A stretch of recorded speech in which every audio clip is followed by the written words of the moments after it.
নমস্কাৰ আপোনালোক সকলোকে স্বাগতম জনাইছো মোৰ চেনেল নেভাৰ গিভ আপ এডুলৈ কাইন্ডলি চেনেলটো সাবস্ক্ৰাইব কৰিব লাইক কৰিব কমেন্ট কৰিব আৰু বেল আইকনটো প্ৰেছ কৰি দিব যাতে আপোনালোকে এনে ধৰণৰ ভিডিও আপলোড কৰাৰ লগে লগে পায় আজি মই যেটো টপিক ডিসকাস কৰিবলৈ লৈছো যেটো তথ্য হেতু হৈছে আসাম হিষ্ট্ৰী সিৰিজ ইতিমধ্যে মই আসাম হিষ্ট্ৰী সিৰিজৰ ভিডিও পাৰ্ট 1 বনাইছো ইংৰাজী মাধ্যমত কিন্তু যেহেতু বহুতো ছাত্ৰ ছাত্ৰী আছে যোনে অসমীয়া মাধ্যমৰ পৰা পৰীক্ষা দিয়ে তেওঁলোকে মোক অনুৰোধ কৰিছে যে এই ভিডিওসমূহ মই অসমীয়া মাধ্যমত বনালে টপিকসমূহ অৰ্থাৎ তথ্যসমূহ বুজি পোৱাত সুবিধা হ'ব সেইকাৰণে সকলোৰে সুবিধা হোৱাকে মই একেখিনি ভিডিওকে আকৌ অসমীয়া মিডিয়ামতো বনাম সেইকাৰণে আপোনালোকে যেটো ভিডিও যোনটো মিডিয়ামত চাই ভাল পায় আপোনালোকে অনুগ্ৰহ কৰি চাব লাইক কৰিব কমেন্ট কৰিব আৰু মোৰ চেনেলটো সাবস্ক্ৰাইব কৰিব আৰু এইখন স্লাইডতে মোৰ চেনেলটোৰ লিংক দিয়া আছে এই লিংকটো আপোনালোকে যদি যিকোনো সাৰ্চ ইঞ্জিনত গুগল আদিত যদি টাইপ কৰি দিয়ে বা ইউটিউবত গৈ টাইপ কৰি দিলো মোৰ চেনেলটো আপোনালোকে পোনপটীয়াকৈ সাবস্ক্ৰাইব কৰিব পাৰিব আহকচোন চাও প্ৰিহিষ্ট্ৰিক আসাম প্ৰিহিষ্ট্ৰিক আসাম শব্দটো অৰ্থটো হৈছে যে পৌৰাণিক অসম অৰ্থাৎ যেতিয়া বুৰঞ্জী বনিছিলে তাৰ আগৰ সোৱাত অসম কেনেকুৱা আছিল অৰ্থাৎ পৌৰাণিক Assam Some believe that the earliest inhabitants of Assam were probably of ostrich stock termed as Proto-Australoid speaking Mon-Khmer language. এখিতে মই কৈ থব বিচাৰিছো এই তথ্যসমূহ ইতিমধ্যে ইংৰাজীত উপলব্ধ আছিলেই মই যেহেতু ইংৰাজী মিডিয়ামৰ ভিডিওটো মই বনাইছিলো সেইকাৰণে মই সেই একেখিনি তথ্যকে আপোনালোকক অসমীয়াত ভাঙনি কৰি পেলাই বুজাই দিম কিন্তু শব্দসমূহ অসমীয়াত লিখা এটো কাৰণে হোৱা নাই কাৰণ এই সমূহ শব্দ প্ৰায় পৰীক্ষাসমূহতো ইংৰাজীতে দিয়া হয় খালি প্ৰশ্নটো বুজি পাবলৈ অসমীয়াত দিয়া হয় সেইকাৰণে তথ্যখিনি বুজি পাবলৈ অসমীয়াত মই আপোনালোকক বুজাই দিম তথাপিতো যদি আপোনালোকৰ কিবা অসুবিধা থাকে আপোনালোকে মোক কমেন্টত সুধিব পাৰিব এতিয়া ইয়াতে লিখিছে যে কিছুমান যিখিনি মানুহে বুৰঞ্জী অধ্যয়ন কৰে কিছুমান বুৰঞ্জী অধ্যয়ন কৰা বুৰঞ্জীবিদে ভাবে যে আমাৰ অসমত প্ৰথমবাৰৰ বাবে বা পোন প্ৰথমে যিখিনি মানুহ আহিছিলে বা আছিলে আগৰ পৰা সেইখিনি মানুহ আসলতে অষ্ট্ৰিক ষ্টক অষ্ট্ৰিক বুলি এটা জাতি আছিলে তেতিয়া এতিয়াও আছে তেওঁলোকৰ বংশধৰ সো অষ্ট্ৰিক জাতিৰ পৰা ফাটি অহা এটা জাতি যিটো প্ৰটো অষ্ট্ৰলয়েড বুলি কোৱা হয় আৰু এখিনে কৈ থওঁ যে প্ৰটো অষ্ট্ৰলয়েড শব্দটোৰ কোনো অসমীয়া ভাঙনি নাই এটো প্ৰটো অষ্ট্ৰলয়েড বুলিয়ে কোৱা হ'ব অসমীয়াটো আৰু তেওঁলোকে যেটো ভাষা কৈছিলে সেই ভাষাটোৰ নামটো হৈছে মন-খেমাৰ আৰু মন-খেমাৰ ভাষা কোৱা মানুহখিনিয়ে প্ৰথমতে অসমত আছিল বুলি ইয়াতে কিছু বুৰঞ্জীবিদে ধাৰণা কৰে আৰু then the influx of Mongolian origin tribes through northeastern Himalayas was prominent some 3-4,000 years ago Sir Edward Gate এতিয়া Sir Edward Gate এজন খুব ভাল বুৰঞ্জীবিদ আৰু তেওঁ খুবেই খ্যাত আৰু Sir Edward গেটৰ যিখন বুৰঞ্জীৰ কিতাপ আছে সেইখন আমাৰ অসম চৰকাৰেও সেইখন আসলতে মানে বা সেইখন ফলো কৰে আৰু তেখেতৰ কিতাপত লিখা মতে মংগোলীয় অৰিজিনৰ অৰ্থাৎ মংগোলীয় মূলৰ যিখিনি মানুহ বা যিখিনি জাতি সেইখিনি জাতি আমাৰ ভাৰতলৈ 3 পৰা 4000 বছৰ আগতে আহিছিলে আৰু তেওঁলোক কোনফালে আহিছিলে তেওঁলোক উত্তৰ পূব হিমালয় ফালে দি আহিছিলে বুলি ইয়াতে জনোৱা হৈছে Next came the Aryans. In Vedic literature, Eastern India is referred as Mlesa country. In later Vedic period between 6th to 7th century Brahma period, there was a traditional migration of Aryans to the western part of Assam up to river Sadinira and Korotoya respectively. কি কোৱা হৈছে ইয়াত কোৱা হৈছে যে next কে মানে যিখিনি মংগোলীয় মূলৰ ব্যক্তি ইতিমধ্যে আহিলে তেওঁলোকৰ পিছত আহিছিলে আৰ্যসকল আৰু বেদিক কিতাপসমূহত বা বেদিক সাহিত্যত পূব ভাৰতক মলেছ দেশ বুলি কোৱা হয় মেলেছ দেশ বুলি কোৱা হয় মলেছা কান্ট্ৰি ইন লেটাৰ বেদিক পিৰিয়ড মানে বেদিক সভ্যতাৰ পিছৰ যেটো সময় সেই সময়টো অৰ্থাৎ 6 পৰা 7 সেঞ্চুৰী অৰ্থাৎ খ্ৰীষ্টাব্দৰ মাজৰ যিখিনি সময়খিনি ব্ৰাহ্মণা পিৰিয়ড বা ব্ৰাহ্মণা সময় বুলি কোৱা হয় এই 6 পৰা 7 শতিকাৰ ভিতৰৰ যিখিনি ব্ৰাহ্মণা সময় সেই সময়খিনিৰ ভিতৰতে আৰ্যসকল আসলতে দক্ষিণ অসমৰ থকা নদী সাদিনীৰা আৰু কৰতয়াৰ মাজৰ সেই জাগাখিনিত আহিছিলে বুলি ইয়াতে গণনা কৰা হৈছে আৰু in their inscriptions of Burman, Salastamba and Pala dynasties, there are plenty of evidences of Aryan settlements in Assam region and also hints at the legends of Noroka. কি কোৱা হৈছে ইয়াতে শিলালিপি বা তাম্ৰলিপি ইনস্ক্ৰিপশ্যন আচলতে লিপি বুলি কোৱা হয় তো বৰ্মন চলস্তম্ভা আৰু পালা এইসমূহ আচলতে ডাইনেষ্টিৰ বংশ আছিলে সেই বংশখিনি আমাৰ অসমত এটা সময়ত ৰাজত্ব কৰিছিলে পৌৰাণিক অসমত আৰু তেওঁলোকৰ যিখিনি শিলালিপি খনন কাৰ্যত পোৱা গৈছে তাত আৰ্যসকল যে আমাৰ অসমত আহি পেলাই বসতি কৰিছিলে তাৰ বহুতখিনি তথ্য ইতিমধ্যে পোৱা গৈছে আৰু সেই শিলালিপিসমূহত নৰকাসুৰ নৰকা নামৰ যিজন অসুৰ ৰজা আছিলে তেওঁৰ বিষয়ে বহুত ধৰণৰ লেজেণ্ড অৰ্থাৎ কাহিনী ইতিমধ্যে আছে এইটো তথ্য আপোনালোকে আকৌ চাব ইয়াতে দিছে There are numerous non-Aryan dialects of Assam all belong to the Tibeto-Chinese family and mainly to its Tibeto-Burman subfamily ইয়াতে কোৱা হৈছে যে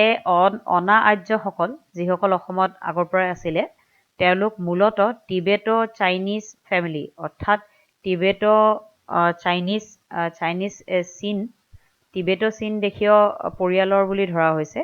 আৰু তেওঁলোকৰ আচল যিটো ফেমিলি অৰ্থাৎ বংশ সেই বংশটো হৈছে টিবেটো বাৰ্মা অৰ্থাৎ বৰ্ম দেশৰ আৰু টিবেটৰ মিলাই পেলাই এটা উপজাতি তৈয়াৰ হৈছিলে সেই জাতিটোৱে অসমত আছিলে বুলি ধৰিছে আৰু তেওঁলোক আছিলে অনা আৰ্য অৰ্থাৎ non আৰিয়ানছ as for example Naga spoken in Naga Hills Kuki Chin in Manipur Kasar and Lusai Hills Boro which claims practically all the surviving non-Aryan languages of Brahmaputra Valley the Garo Hills and North Kasar some others are Kosari Mes Lalung Rabha and Sutia ইয়াতে কিছুমান example দিয়া হৈছে example অৰ্থাৎ কিছুমান তথ্য ইয়াতে দিয়া হৈছে ইয়াতে কোৱা হৈছে কোনসমূহ অনা আৰ্য আৰিয়ান আচলতে অসমত টিবেটো বৰ্মন দেশৰ পৰা অহা উপ ফেমিলি আছিলে অৰ্থাৎ উপ পৰিয়াল আছিলে হেতু হৈছে নাগা হিলছত বা নগা উপত্যকাত থকা নগা হিলছত নগা পাহাৰত থকা নগাসকল মণিপুৰত থকা কুকিচিন সকল আৰু কুকিচিন জাতিটো কুকি জাতি আচলতে মণিপুৰ কাছাৰ লুচাই এই সমূহ পাহাৰত পোৱা যায় আমাৰ অসমৰ বড়ো জাতি আৰু অন্যান্য ওচৰ চুবুৰীয়া জাগাসমূহত পোৱা বড়ো জাতি আৰু বিশেষকৈ ব্ৰহ্মপুত্ৰ উপত্যকাত পোৱা বড়ো জাতিসমূহ গাৰো পাহাৰত পোৱা আৰু নৰ্থ কাছাৰত পোৱা জাতিসমূহ আৰু অন্য কিছুমান আছিলে যেনে কছাৰী মেছ লালুং ৰাভা আৰু চুতীয়া এওঁলোকক আচলতে নন আৰিয়ান বুলি কোৱা হৈছে নন আৰিয়ান হৈছে যে তেওঁলোক অনা আৰ্য আছিলে তেওঁলোক আৰ্য নাছিলে তাৰপিছত Khasi is the only surviving language of the earlier Mongolian invaders in the region. So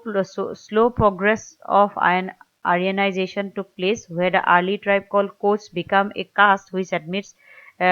proselytes to Hinduism. এতিয়া খুব এটা গুৰুত্বপূৰ্ণ তথ্য দিছে যে বৰ্তমান যিমানখিনি অনা আৰ্য লেংগুৱেজ বা ভাষা উৎপত্তি ঘটিছিলে পৌৰাণিক অসমত মংগোলীয় মানুহসকলে যেতিয়া আমাৰ ইয়াতে আহিছিলে সেই জাতিসমূহৰ লগত যিসমূহ ভাষা আহিছিলে অসমলৈ সেই ভাষাসমূহৰ ভিতৰত বৰ্তমানলৈকে জীয়াই থকা জীৱিত ভাষাটো হৈছে খাচী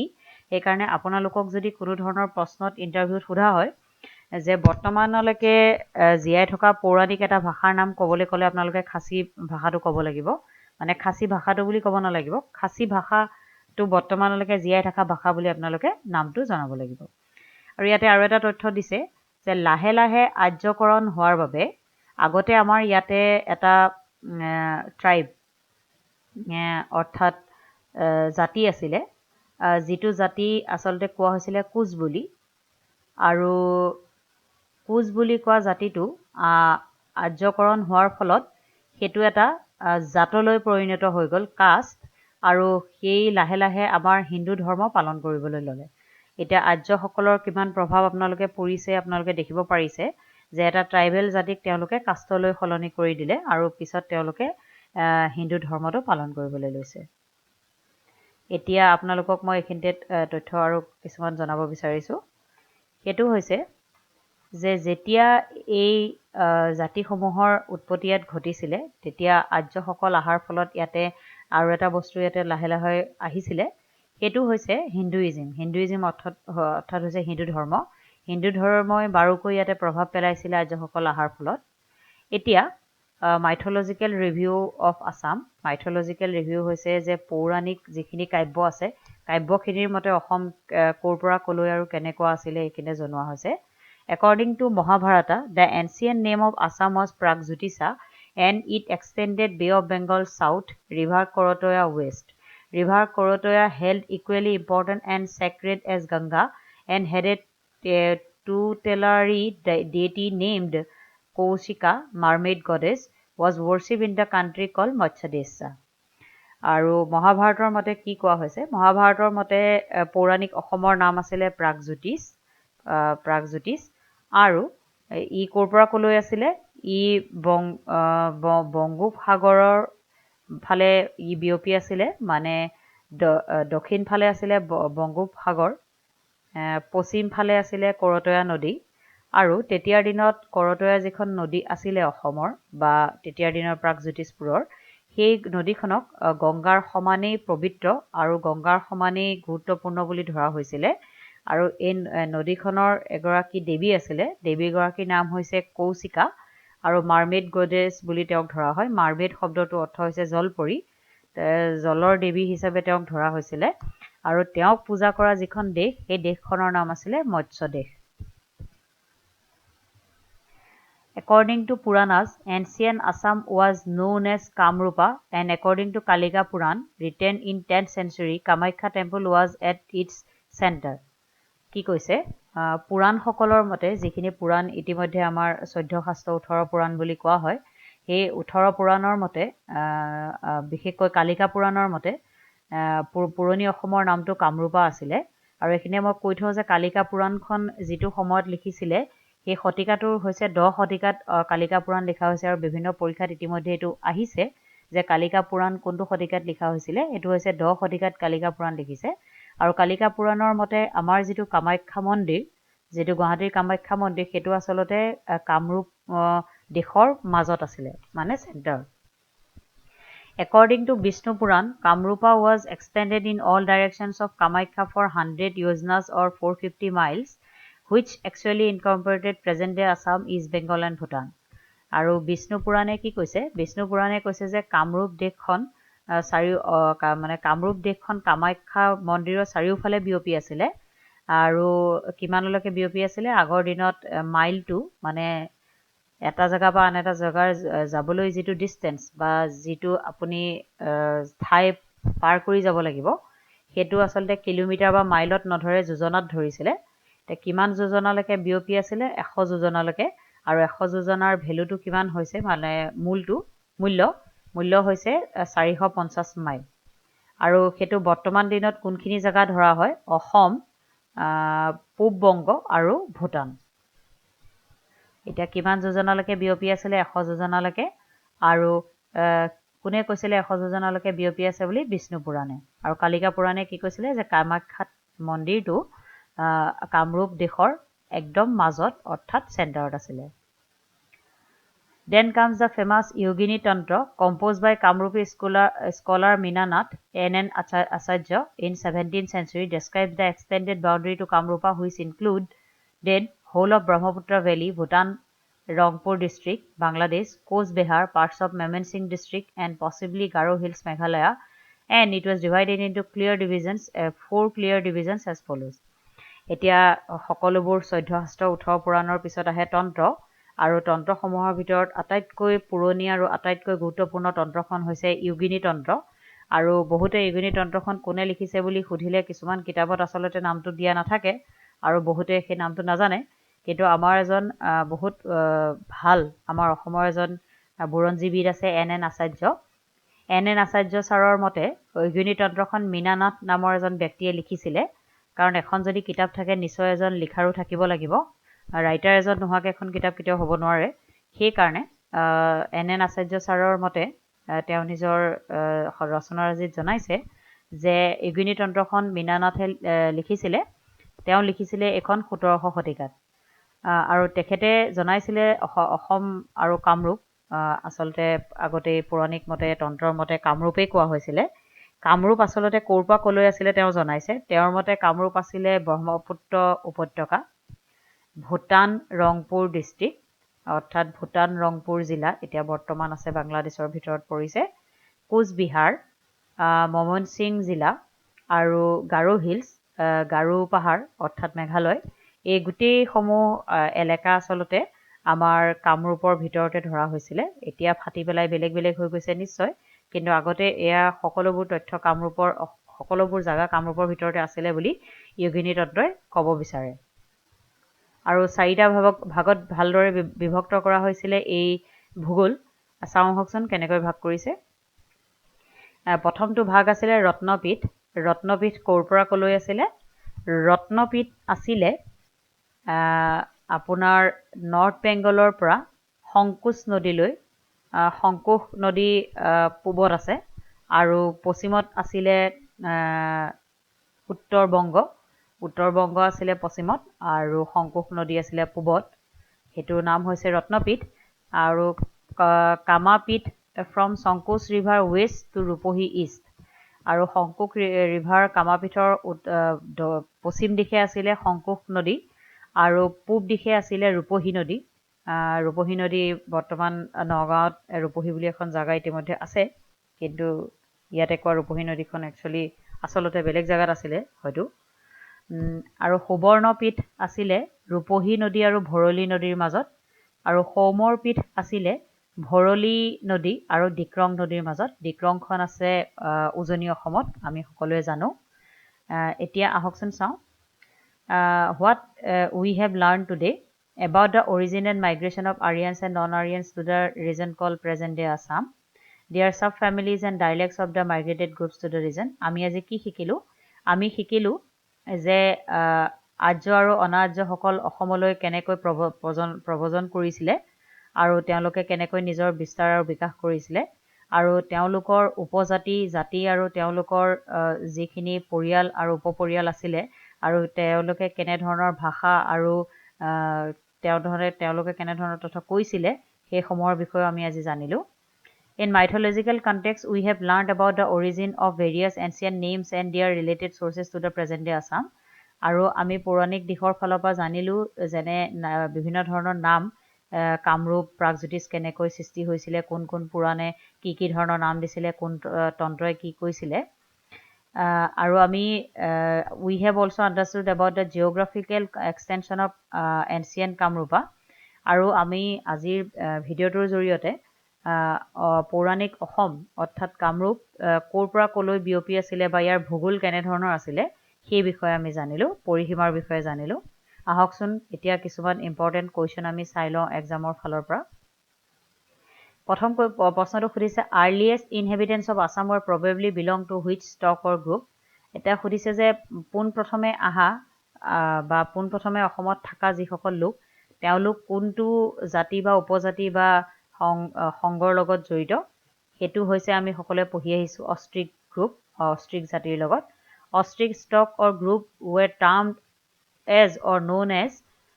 কোনটো অষ্ট্ৰিক জাতিৰ লগত আছিলে হেতু হৈছে প্ৰটো অষ্ট্ৰেলয়েড ইতিমধ্যে মই ক'লো আপোনালোকক যে প্ৰটো অষ্ট্ৰেলয়েড যেটো শব্দ হেতু অসমীয়াত দিলেও তেনেকেই দিব কাৰণ এটো শব্দৰ অসমীয়া ভাঙনি নাই এতিয়া 3 নম্বৰটো হৈছে in Vedic literature Eastern India is referred as এতিয়া ইয়াতে কোৱা হৈছে যে বেদিক অৰ্থাৎ বেদৰ যিখিনি সাহিত্য আছে বেদৰ সাহিত্যত পূব ভাৰতক কি বুলি কোৱা হয় বেদৰ সাহিত্যত পূব ভাৰতক ম্লেছা বুলি কোৱা হয় আমি ইতিমধ্যে এই বিষয়ে ভালদৰে পঢ়িছো মেলেজ দেশ বুলি কোৱা হয় আৰু তাৰ পিছৰ প্ৰশ্নটো হৈছে which period in later Vedic period is known as Brahmana period আমি ব্ৰাহ্মণ পিৰিয়ডৰ বিষয়ে ইতিমধ্যে পঢ়িলো ব্ৰাহ্মণ পিৰিয়ড অৰ্থাৎ সময় কোনছোৱাক কোৱা হয় 6 পৰা 7 শতিকালৈ যিখিনি সময় 6 শতিকা বা 7 শতিকালৈ সেইখিনি সময়কে ব্ৰাহ্মণ পিৰিয়ড বা ব্ৰহ্মযুগ বুলি কোৱা হয় অসমত আৰু non Aryan dialects of ancient Assam belong to which family এতিয়া অনা অসমীয়া ভাষা যিখিনি পৌৰাণিক অসমৰ আছিলে হেতু কোনটো জাতিৰ লগত জড়িত এটো অপচন হৈছে টিবেটো চাইনিজ ফ্যামিলি মানে তিব্বত চীন দেশীয় যিখিনি পৰিয়াল অসমলৈ আহিছিলে তেওঁলোকৰ ভাষাটোকে পৌৰাণিক অসমত কোৱা হৈছিলে নন আৰিয়ান ল্যাঙ্গুৱেজ অনা আৰ্য ভাষা আৰু 6 নম্বৰ প্ৰশ্নটো হৈছে according to Vishnu Purana Kamakhya temple was extended to up to how many miles in all direction Bishnu পুৰাণৰ মতে কামাখ্যা যেটো মন্দিৰ আছিল হেতু চাৰিওদিশে কিমান মাইললৈকে বিয়পি আছিল হেতু আছে 450 অৰ্থাৎ 450 মাইল 7 নম্বৰ প্ৰশ্নটো হৈছে which is the only surviving language of earliest mongoloid invaders এটা মই ইতিমধ্যে আপোনালোকক কৈছোৱে যে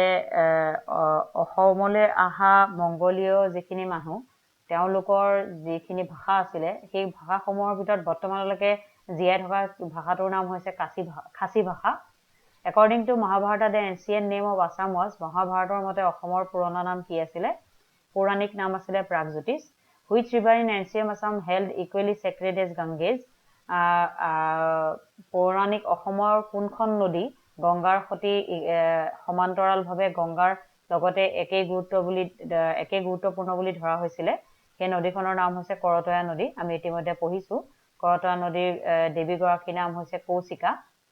তেওঁ মাৰ্মেড গডেছ বুলি কোৱা হয় 10 নম্বৰ প্ৰশ্নটো The mermaid goddess Kaushika was worshipped in which country কোনখন দেশত কৌশিকা নামৰ দেৱী গৰাকীক পূজা কৰা হৈছিল সেই দেশখনৰ নাম হৈছে মৎস্য দেশ আমি ইতিমধ্যে এটো পঢ়িলো 11 নম্বৰ প্ৰশ্নটো হৈছে কালিকা পুৰাণ was written in which century Kalika পুৰাণ কোনটো চেঞ্চুৰীত লিখা হৈছিল হেতু প্ৰশ্নটোৰ উত্তৰটো হ'ব 10 চেঞ্চুৰীত লিখা হৈছিল অৰ্থাৎ 10 শতিকাত কালিকা পুৰাণ লিখা হৈছিল আৰু এটো কেইবাবাৰো প্ৰশ্নত পৰীক্ষাত আহিছে ইতিমধ্যে 12 নম্বৰ প্ৰশ্নটো হৈছে according to Kalika Puran which temple was the center of Kamrupa Kalika Puranor মতে কামৰূপ দেশৰ মাজমজিয়াত কোনটো মন্দিৰ স্থাপন কৰা হৈছিল হেতু আছে কামাখ্যা মন্দিৰ according to Vishnu Puran 450 miles was equal to how many yojanas Bishnu পুৰাণৰ মতে 450 মাইল কিমান যোজনা বুলি ধৰা হৈছিল যোজনা এটো হৈছে 100 যোজনা বুলি ধৰা হৈছিল 14 নম্বৰ প্ৰশ্নটো হৈছে according to historian NN Acharya the famous Yogini Tantra was composed by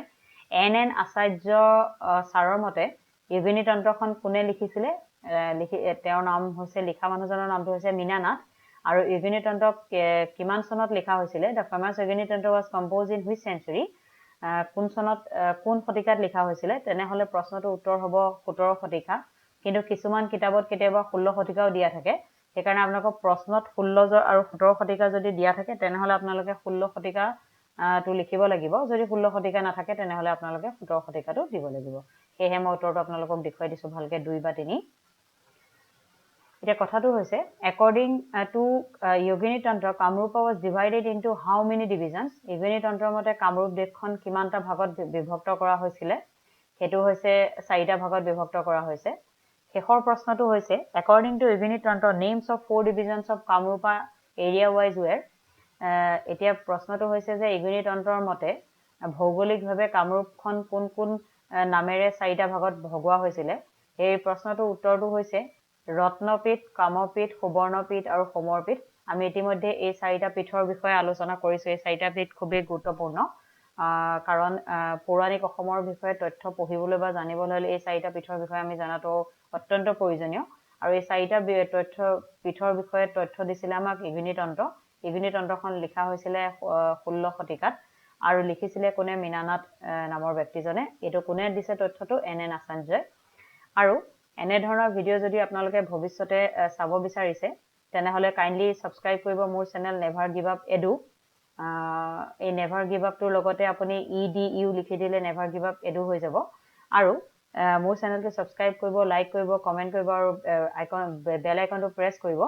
আৰু যদি হেতু আপোনালোকে ভিডিওটো ভাল পাইছে তেনেহলে অনুগ্ৰহ কৰি পেলাই লাইক কৰিব আৰু যদি আপোনালোকে কিবা অন্য তথ্যৰ বিষয়ে কিবা ভিডিও জানিব বা পাব বিচাৰিছে তেনেহলে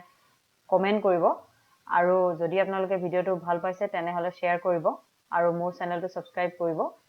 যাতে আপোনালোকে আহি থকা বিভিন্ন ধৰণৰ পৰীক্ষা যাতে ইৰিগেশ্যন আসাম পুলিচ এনে ধৰণৰ পৰীক্ষা সময়ত ভাল নম্বৰ পাই উত্তীৰ্ণ পাব পাৰে